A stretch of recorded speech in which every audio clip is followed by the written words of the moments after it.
My family thought I was a broke, lonely old man they could ignore.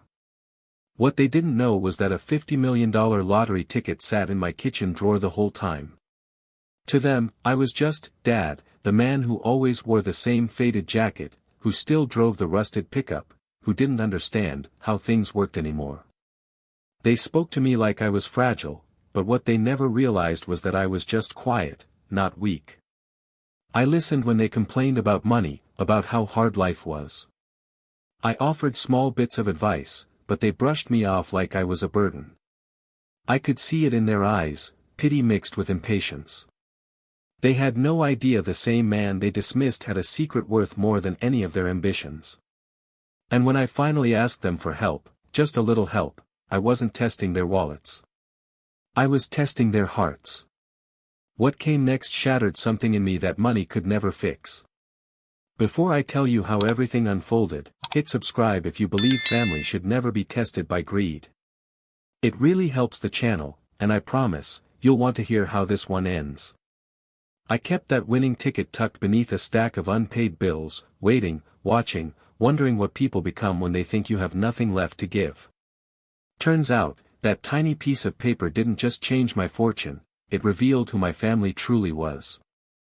So, let me take you back to the night everything changed, the night an old man realized that being underestimated might just be the greatest power in the world.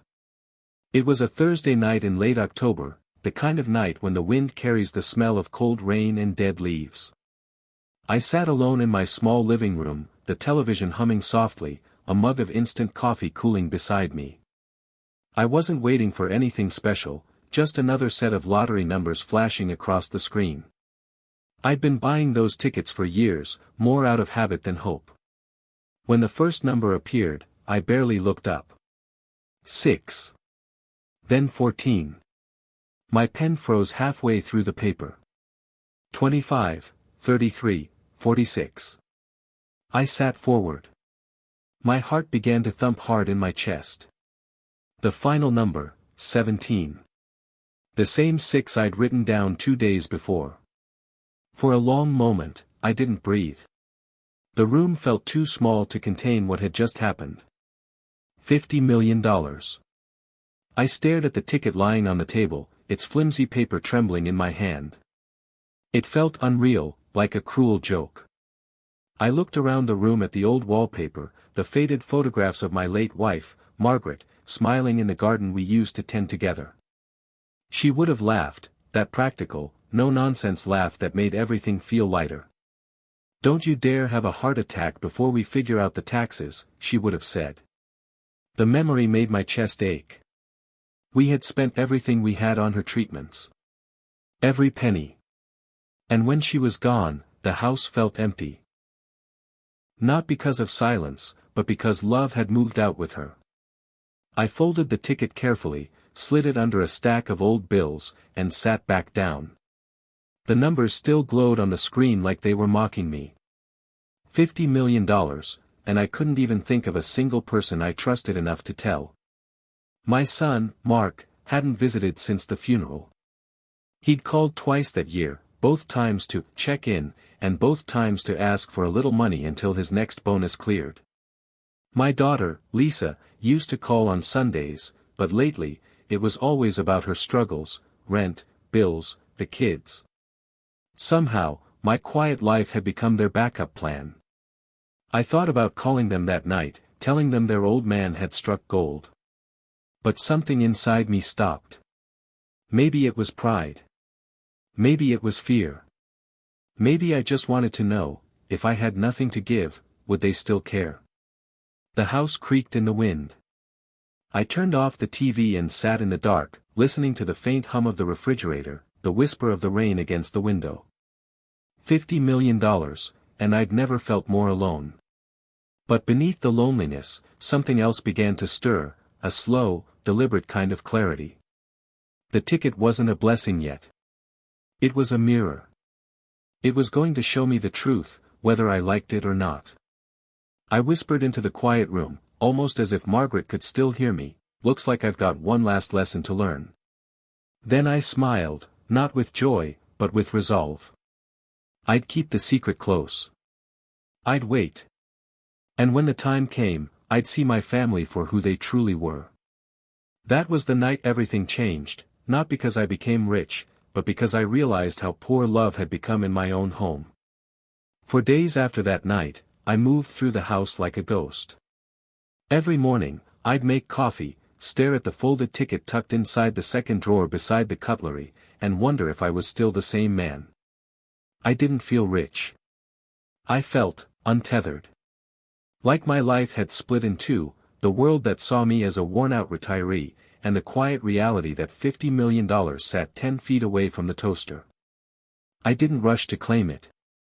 Something told me to wait. Maybe it was instinct, or maybe the loneliness had made me cautious. Either way, I knew one thing for sure: money changes people. And I wasn't ready to watch it change the few I had left. Mark texted me once that week, "Hey Dad, any luck selling that old truck? Could use a hand if you've got a few bucks." A few bucks. My daughter Lisa sent a message too, complaining about the price of groceries and how things just aren't fair. Neither asked how I was eating, sleeping, or getting through the day. Their mother would have known. She always could tell when something was wrong just by how quiet I got. But since she'd passed, silence had become my only company. I'd grown used to hearing my own voice echo back in empty rooms. At night, I'd sit in my recliner and replay memories. Birthdays, Christmas dinners, the laughter that used to fill these walls. Now the only sound was the ticking of the clock, each second reminding me that time doesn't wait for anyone, not even the newly rich. I caught myself talking aloud one evening. "Margaret, what do I do with this?" My voice cracked as I looked toward her framed photo on the mantel. She was smiling like she always did, as if she already knew what I was about to learn, that sometimes wealth doesn't test strangers, it tests family. I started to see the distance clearly. My children hadn't drifted away by accident. They'd chosen comfort over connection, convenience over care. I was the past they didn't have patience for. That realization cut deeper than any insult ever could. The money was supposed to be a miracle. Instead, it had become a mirror, showing me what love looks like when it's replaced by expectation. One morning, as the sun crept through the curtains, I made a quiet decision. If my family saw me as an old man with nothing left, then I'd let them believe it. I'd give them a chance to prove themselves, not to their father, but to their own hearts. I whispered it under my breath, almost like a vow: I won't tell them yet. Not until I see who they really are. Then I slid the winning ticket back into its drawer, shut it gently, and locked it away. The click of that drawer echoed through the house like a starting gun. I didn't know it then, but that simple sound marked the beginning of a test, one that would strip away every illusion I had about family, loyalty, and love. A week later, I decided it was time to see the truth for myself. Not through assumptions or memories, but through action. I would ask my family for help, the kind that doesn't cost millions, just compassion. If they couldn't offer that, then I'd know what their love was really worth. The plan was simple. My old pickup truck had been sitting in the driveway for years, coughing and sputtering like an asthmatic mule. I called Mark first, my son, the man who loved to remind everyone he was doing well in business. He answered on the third ring, his voice clipped. "Hey, Dad. Can I call you back? I'm just stepping into a meeting." "Son, it won't take long," I said, keeping my tone frail but steady. "The truck's gone out again. Mechanic says it'll cost about $1,500 to get it running. I don't have that kind of cash right now." There was a pause, the kind that fills a room even over the phone. "$1,500, he repeated, almost incredulous. "Dad, that's a lot. Have you thought about selling the house? Downsizing?" I swallowed. "I don't want to leave your mother's garden behind." He sighed. "Dad, you've got to think practical. That house is too much for you. If you sell it, you'll have enough to last. I can help you find a realtor." "Help me find a realtor. Not fix my truck. Not visit. Just sell what was left of my life's work. I'll think about it, I said quietly. Thanks, son. Sure thing, Dad. Love you. He hung up before I could answer. I sat staring at the phone, the words, love you, still echoing, hollow, mechanical. The next day, I tried Lisa. My daughter. My soft-hearted little girl who used to bake cookies with her mother every Saturday. Maybe she'd surprise me. She answered with a tired sigh. Dad? Everything okay? Not really, I said. The roof's leaking again. The man says it might cost $2,000 to fix before the rains get worse. Oh, Dad, she groaned. That's awful. But you know I've been struggling too. Rent just went up again, and the kids need new clothes. I wish I could help, but I can barely stay afloat myself. I could hear her husband in the background asking who she was talking to. My father, she said, lowering her voice. He needs money again. That word, again, hit me like a slap.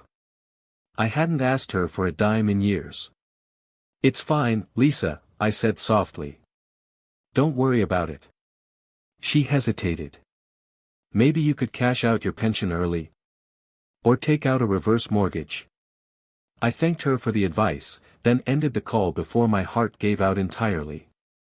The house was silent again, except for the soft ticking of the clock. I leaned back in my chair, staring at the ceiling.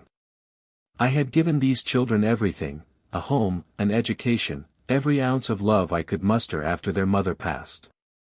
And yet, when I asked for help, I got real estate tips and excuses. That night, I sat outside on the porch, staring at the fading sunset over the yard Margaret used to adore. The garden was overgrown now, but her roses still bloomed. She always said roses were stubborn, they flourished even when neglected. I thought about that as the air grew colder. My children had turned love into a transaction, but I still had one thing they didn't, patience. And with patience comes power. I decided the test was over. The results were in. They'd both failed, spectacularly. But I wasn't angry. I was enlightened. I went inside, poured myself a small glass of bourbon, and opened the drawer with the lottery ticket. The paper was still there, silent and unassuming. You're not just money anymore, I muttered. You're the truth. And I'm going to use you wisely. I knew what I had to do next. I wasn't going to yell or cut them off. No. That would be too easy, too loud. Instead, I'd do what life had taught me to do best, build quietly. They thought I was powerless. That was their mistake. Because when a man has nothing left to lose, he's not afraid of the truth. But when he has everything and hides it behind a smile, that's when he becomes dangerous. I took one last sip of my drink and set the glass down gently. All right, Margaret, I whispered into the stillness. Let's see what our family is really made of. That night, for the first time since she'd passed, I didn't feel alone. I felt focused. The storm was coming, and for once, I'd be the one holding the lightning. The next morning, I drove into town, my mind clear for the first time in months. The ticket was folded neatly in my jacket pocket, close to my heart. I wasn't nervous anymore. I knew what I was going to do. I wasn't going to give away my secret, I was going to weaponize it. The lottery office felt sterile, almost too bright. When the clerk confirmed the winning numbers and handed me the claim documents, I felt an odd calm wash over me. $50 million. Not in dreams, not on paper, real. Tangible. Mine. I chose the lump sum, quietly, and asked if my name could remain private. The woman explained that in most cases, it couldn't. So I decided to find someone who could make it possible. That's how I met Evelyn Ross, a financial consultant whose reputation in our small city was whispered, not advertised. Her office sat high above downtown, the kind of place that smelled like leather, coffee, and old money. She was sharp, mid-40s, with eyes that saw through pretense. When I told her my situation, that I wanted to protect my identity and use my winnings to prepare for my family's future, she smiled knowingly. "What you're asking for," she said, "is control without exposure." "Exactly," I replied. Evelyn outlined the plan like an architect designing a fortress. "We'll form a holding company," she explained. "Something neutral. A shell that owns everything you buy but connects to no one, at least not publicly." We chose the name Redwood Estates LLC. It sounded ordinary, safe, forgettable, just the way I wanted it. Within days, the company existed on paper, with Evelyn listed as its registered agent. My name was buried in private documents that only she and I would ever see. The next step was distribution, converting that massive sum into quiet power. She set up accounts, trusts, and investment vehicles under Redwood's name. Properties, shares, and commercial assets could all be purchased through it. "You can move millions without anyone connecting it to you," she said. As she spoke, I felt something shift inside me. I wasn't just an old man anymore. I was a storm waiting to be unleashed, invisible, deliberate, patient. When everything was signed, I sat back in her office, staring at the neat stack of documents. "So, what do you plan to do with all this power?" she asked, leaning forward. I gave her a thin smile. "I plan to rebuild what greed destroyed, and maybe teach a few lessons along the way." Over the next several weeks, I became a quiet student of power. Evelyn handled the logistics, the filings, the transfers, the coded wire instructions, while I watched from the shadows. I learned how to make a dollar vanish into an asset and reappear as influence. I didn't flaunt it. I didn't even touch the money. But knowing it was there, knowing I could buy and sell the ground beneath the people who pitted me, that was enough. I used to think wealth was measured by what you could show. But real wealth is silence. It's invisibility. It's the ability to move the world without the world knowing who moved it. By the time Redwood Estates was fully operational, I had built more than a company. I had built an alter ego, a phantom version of myself that could go anywhere, buy anything, and never be traced. When the paperwork was complete, Evelyn looked at me and said, "Congratulations, Mr. Lawson. You're officially untouchable." I nodded, though my voice was low. "No. Not untouchable. Just unseen." That night, back in my small kitchen, I poured myself another cup of coffee and stared out the window. The same tired man still looked back at me from the reflection, but behind his eyes was something new: control. My children thought I was fading.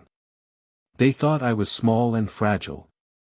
They had no idea their father had just built an empire, not out of greed, but out of silence. And soon enough, they'd learn that silence can speak louder than money ever will. A few evenings later, as the sun dipped low behind the trees, there came a soft knock at my back door. Not the hurried tap of a salesman or the impatient thud of my son. This one was hesitant, gentle. I opened the door to find my granddaughter, Emily, standing there, clutching a small envelope against her chest. She was 16, maybe 17, with Margaret's same curious eyes and the kind of nervous courage that made my heart ache.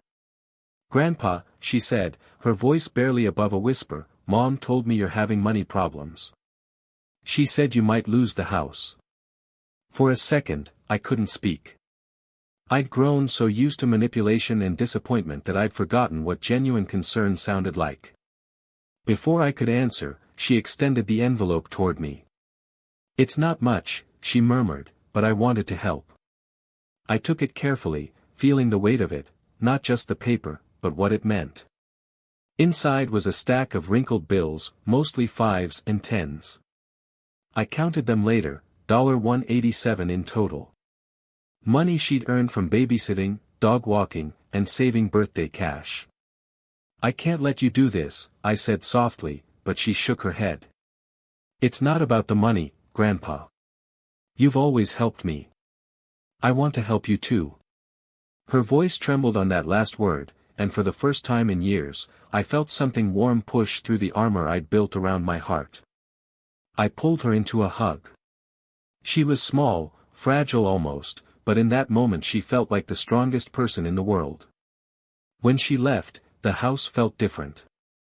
Not bigger, not brighter, just alive again. I set the envelope on the kitchen table and sat staring at it long after she'd gone. That night, I couldn't sleep. I thought about her kindness, about how love could still survive in the cracks of a broken family. The money she'd given me didn't change my situation, it changed my purpose. Until then, my plan had been cold, calculated, expose the greedy, reward the loyal, and move on. But Emily's selflessness reminded me that this wasn't just about revenge. It was about restoration, about proving that decency still had a place in our bloodline. I took the envelope, folded it neatly, and slipped it into the same drawer that held the lottery ticket. Two treasures, side by side, one bought by chance, the other by love. When I looked at them together, I realized what I had to do. The fortune wasn't just mine to protect, it was mine to shape. My children had failed the test, but my granddaughter, she had passed without even knowing she was being tested. From that night on, every decision I made, every dollar, every plan, every move, would carry her name somewhere in its shadow. She was my reason now. I turned off the lights, whispering into the quiet, "You just saved me, kiddo." And though the room was still empty, for the first time in years, I didn't feel alone. Over the next few weeks, word began to spread through the family grapevine that I was struggling. I hadn't said much, just hinted that the roof was leaking again, that the doctor wanted more tests, that the bills were piling up. I didn't beg for help. I didn't need to. Greed has sharper ears than compassion ever will. It started with Mark. He called one evening, his voice too cheerful to be genuine. "Hey, Dad. How are things? Been thinking about you lately." I smiled to myself. "I'm hanging in there, son. Just trying to figure out how to cover these repairs." "Repairs? Oh, that's tough. Listen, maybe it's time we talk about options. Jessica and I were saying, you could sell the house, move into a smaller place. You'd be comfortable, and we'd help with the transition." Help with the transition. That phrase sounded more like a business deal than concern. "I see," I said. "You'd handle the sale?" "Of course. I know people. You could get top dollar, and we'll make sure everything's handled smoothly." Handled smoothly, for him, that meant profit. 2 days later, Lisa called. Her tone was lighter, but the intention was the same. "Dad, I heard you're having trouble keeping up with the house. I've been talking to Michael, and he thinks you should consider selling while the market's still high. You could even move closer to us. The kids would love to see you more often." Her voice softened at the end, but I could hear the calculation behind it. Move closer wasn't love, it was access. I played along. "That's a kind thought, sweetheart. Maybe we can all get together and talk about it." "Oh, perfect," she said. "How about a dinner this weekend? We'll make a plan." A plan. Yes. We would. That night, I sat at my desk, the dim light spilling over papers Evelyn had prepared. Redwood Estates LLC was no longer just a name, it was a living network of quiet power. Through Evelyn's connections, I'd already made 2 discreet moves. The first, a full cash purchase of the building where Mark's tech company rented its office suite. His name was on the front door, but he didn't own a single brick. Redwood did. And soon, I'd own his pride, too. The second. An investment Evelyn helped me arrange in a small, struggling design studio called Hearth and Ember. It was local, talented, and desperate for backing. Their biggest competitor? My daughter's boutique brand, Lisa's Home Company. The irony was perfect. Lisa had built her little empire on borrowed credit and overconfidence. Soon, she'd learn what it feels like when the ground beneath your dreams quietly shifts. Each contract was signed, sealed, and hidden behind layers of legality so tight not even a lawyer could trace them back to me. I wasn't acting out of malice, I was simply balancing the scales. By the time Saturday arrived, my children were eager, buzzing with false empathy and thinly veiled greed. They called several times to confirm dinner, each message dripping with excitement. "We'll help you get through this, Dad," they said, as if I were a burden they couldn't wait to cash out. Meanwhile, I spent the day preparing the house. I scrubbed the table until it shone, laid out my wife's old dishes, and cooked the meal she used to make when we wanted the house to feel like home. Not out of nostalgia, out of symbolism. I wanted them to sit where love used to live and realize what they'd traded it for.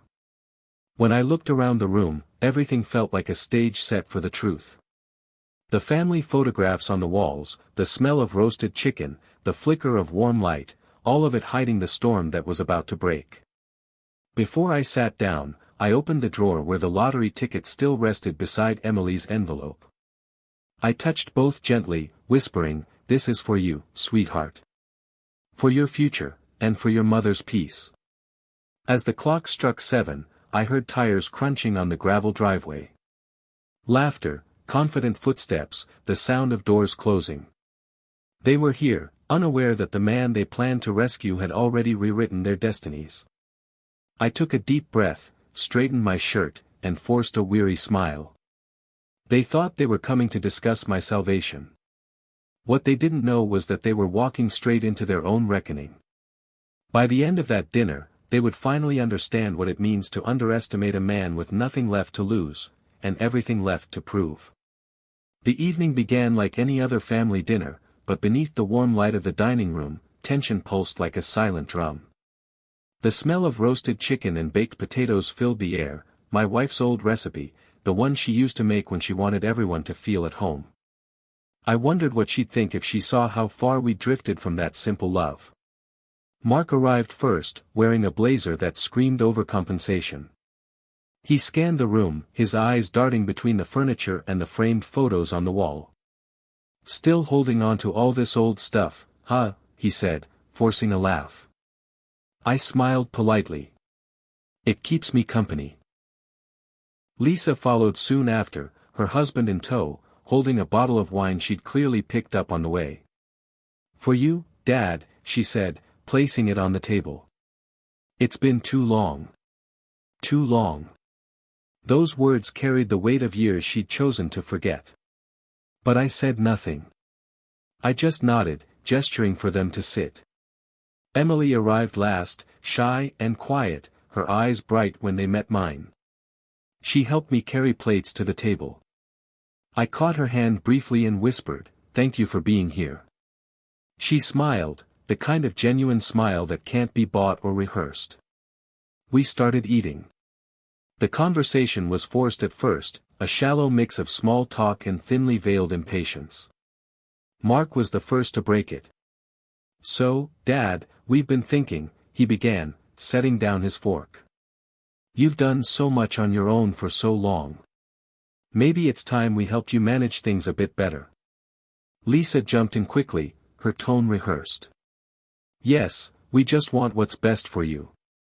That house is huge, and, honestly, it's a lot to maintain at your age."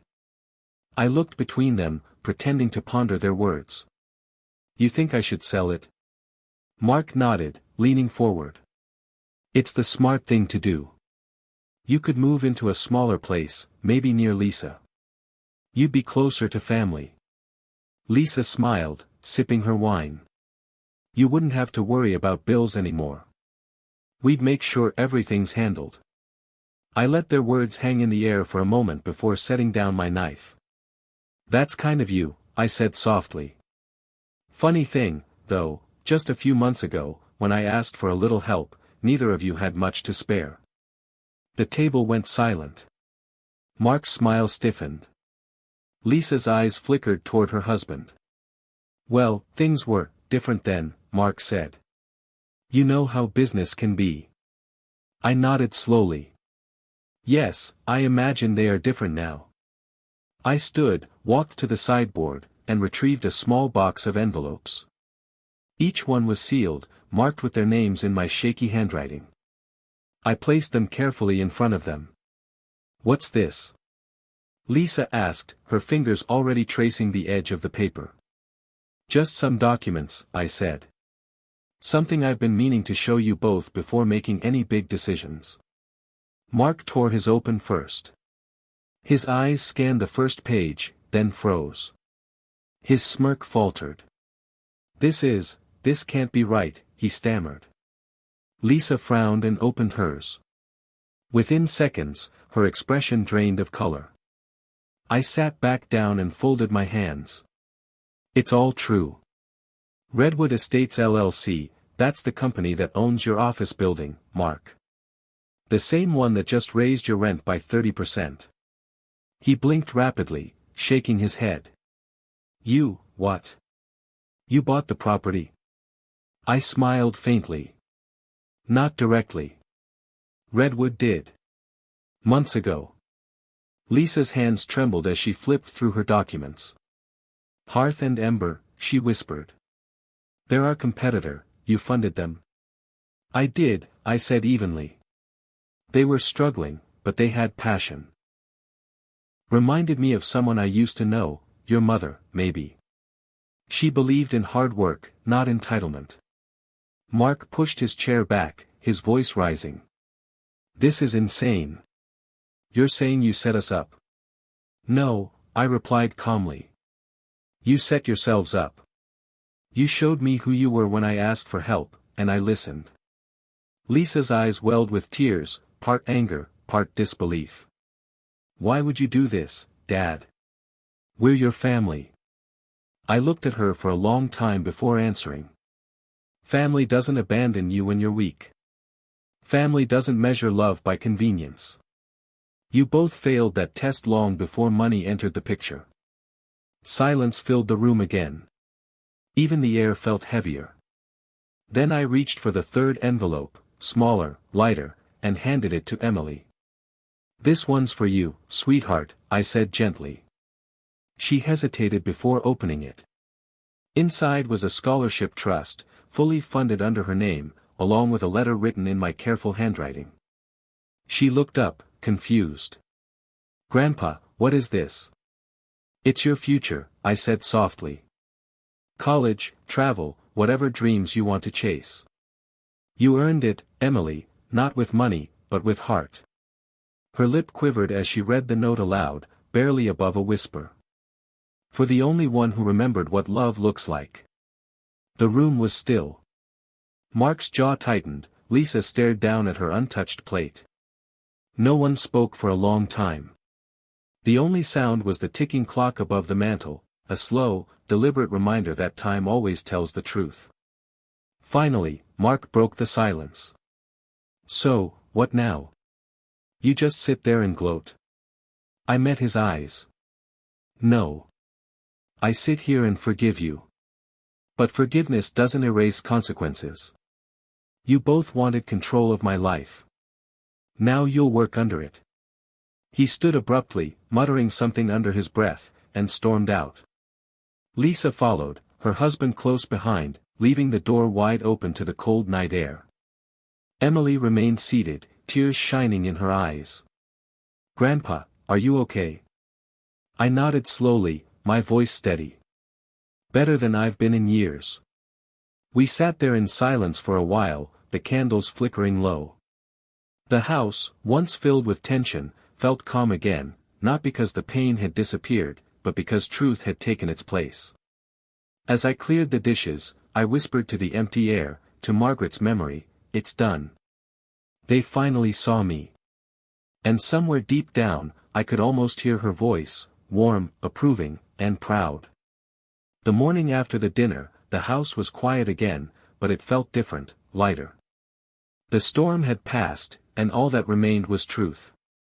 I stood by the window, coffee in hand, watching the sunrise spill across Margaret's old garden. The roses had begun to bloom again, defiant and bright, just as she'd always said they would. I thought about my children, about the shock on their faces, the silence that followed their anger. For years, I'd wondered if I'd been too soft, too forgiving, too eager to believe they still carried the hearts their mother raised. But last night proved something I had been too afraid to admit: they didn't lose their way because of hardship. They lost it because greed had become their compass. I wasn't angry anymore. I was free. Later that morning, Evelyn called to confirm that the transfers and trust funds had gone through. "It's done," she said. "Redwood Estates is officially under your granddaughter's future fund. You've secured her for life." I smiled faintly. "Good. She deserves the world." "And the others?" she asked delicately. "They have what they earned," I replied. "Nothing more, nothing less." After we hung up, I walked through the house one last time, through rooms that had seen laughter, loss, and now justice. Every photo on the wall told a story: the children's birthdays, their graduations, our family vacations when life was simpler. I didn't take them down. I left them there as reminders, not of failure, but of what love once looked like before ambition poisoned it. That afternoon, Lisa called. I almost didn't answer, but something in me needed closure. Her voice was shaky, subdued. "Dad. I'm sorry," she said. "I didn't understand how much we hurt you." I could hear tears in her voice, and for the first time in a long while, it didn't sound rehearsed. "I forgive you," I said softly. "But forgiveness doesn't mean forgetting. I just hope you find your way back to who you used to be." She sniffled. "Are you still angry?" "No," I answered. "Just disappointed. But that's easier to heal than hate." Mark never called. I didn't expect him to. Pride runs deep in men who mistake wealth for worth. Still, I wished him peace, even if he had to find it the hard way. As evening settled in, Emily came by after school. She brought me a sandwich and sat quietly beside me on the porch. "Mom told me what happened," she said gently.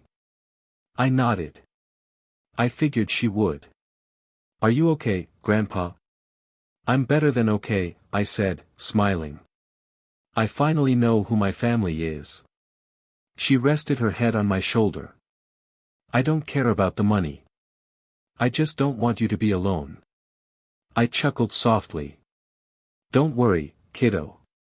You're more company than I could ever ask for." The two of us sat there, watching the sun melt into gold behind the trees. For the first time in years, I didn't feel the weight of regret pressing on my chest. The house no longer felt empty, it felt earned. I turned to her and said, "You know, Emily, money doesn't change people. It just shows them for who they already were. Your mom and uncle saw it as a mirror and didn't like what stared back. But you," I paused, smiling at her, "you saw it as a window. You looked through it and kept your heart." She squeezed my hand, and in that moment, I knew everything I had done, every test, every plan, every secret, had led to this peace. Before we went inside, I looked into the fading sky and whispered, "I hope you're seeing this, Margaret. The garden's still growing." Then, as the porch light flickered on, I turned to the camera of my memory, the one I imagined in my heart, and said, "If stories like this remind you that integrity still matters, subscribe to the channel. I've got many more lessons learned the hard way." And with that, I closed the door to the past, quietly, but for good. Weeks passed, and peace settled into my home like an old friend finally returning. The phone stopped ringing as often. The world outside carried on, but inside these walls, time seemed to slow down. I spent my mornings tending Margaret's roses, my afternoons reading on the porch, and my evenings talking with Emily about her dreams. Life, for once, felt quiet in the best way. I often thought back to that night, the winning numbers, the trembling hands, the disbelief. I used to think that moment defined me. But it wasn't the money that changed my life. It was what came after, the silence, the tests, the truth. Money didn't change me. It revealed everyone else. It peeled back the layers of comfort and pretense until all that remained was honesty. Some people crumble when faced with truth, others rise from it.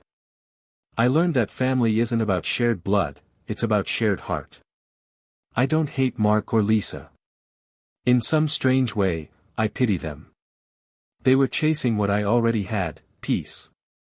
They thought wealth was freedom, but freedom isn't found in what you own. It's in what you can walk away from without bitterness. As for Emily, she became the quiet proof that love can skip a generation and still find its way home. Every laugh, every visit, every genuine moment with her reminded me that kindness doesn't die, it just waits to be rediscovered. Sometimes, I sit by the garden and think about Margaret. I like to believe she's still here, in the wind, in the flowers, in the laughter of our granddaughter. She'd probably tell me I went too far with my little lesson, but she'd also smile, that knowing, gentle smile that always said, you did what needed to be done. So yes, they thought I was a broke, lonely old man. But the truth is, I was the richest kind, the man who finally learned the price of love, the cost of greed, and the peace that comes from knowing which is which. And that, my friends, is worth far more than $50 million.